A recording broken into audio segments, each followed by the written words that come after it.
A very unique exhibit will be unveiled to the public tomorrow right here in Chicago, and it's a homecoming of sorts. Brona Tumulty joins us now with more on the Obama portraits that'll soon be on display. Good evening, guys. Yeah, I got a sneak peek today at the portraits, and they are absolutely stunning. They're hanging in their own gallery at the Art Institute of Chicago, which is a very special place in itself for the Obamas.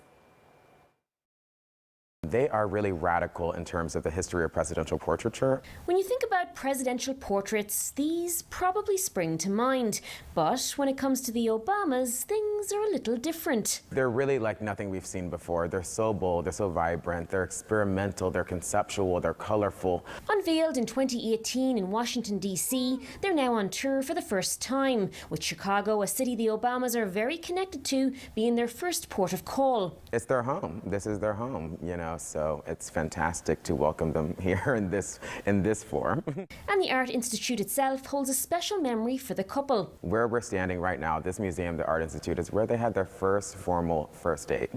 Breaking portrait norms isn't the only way in which these portraits are unique. These two paintings are the presidential portraits by artists Kehinde Wiley and Amy Sherald. Both are African-American artists, the first to be commissioned by the National Portrait Gallery to create official portraits of a president or first lady. And it happens to be the first black president and first lady. So those are some huge firsts. While it's unclear if the former first couple will visit the display, I don't know, maybe. Fingers crossed.